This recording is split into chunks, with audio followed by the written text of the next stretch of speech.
Business is only as good as its people. So what do we mean when we say that? There's a quote that I like to reference before I start to talk about that. And I can't remember who said it. I think it was Warren Buffett, but don't quote me there. And the quote goes that make a business that an idiot can run, because one day an idiot will. Yeah. And I think what this means is that we know that humans make mistakes. Yeah. We know they're not perfect.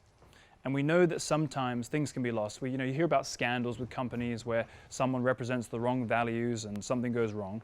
But where that all really comes from is it comes from the integrity that we instill in our people.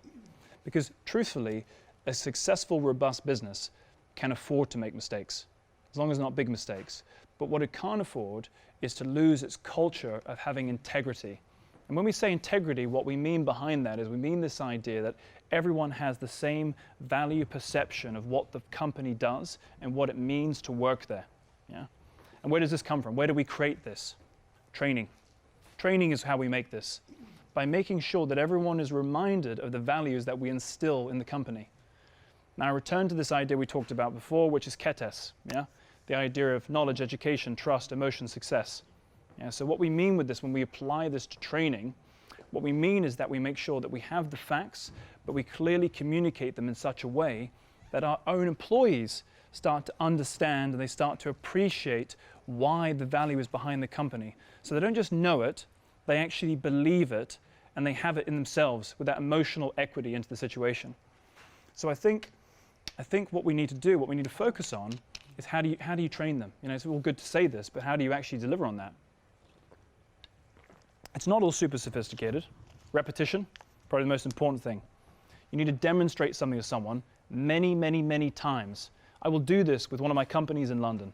I will do this where I will train someone to do something perhaps 40 times to make sure that they really, truly understand it. They really get it, to understand not only what they have to do, but why they have to do it. Why do we tell them the why? The reason we tell them the why is because the why is the fuel. It is the thing that drives them to do it again. It's the thing for them to understand, to remember where that value comes from. So what does that mean? It means we always start with why. Because expression that goes around, in order to be thyself, we have to know thyself. And the same thing applies to people within organizations. If they know what drives them, if they know what drives the business, if they know what drives the value, then you unlock more value and you allow that value to actually be absorbed and to be retained so that everything stays.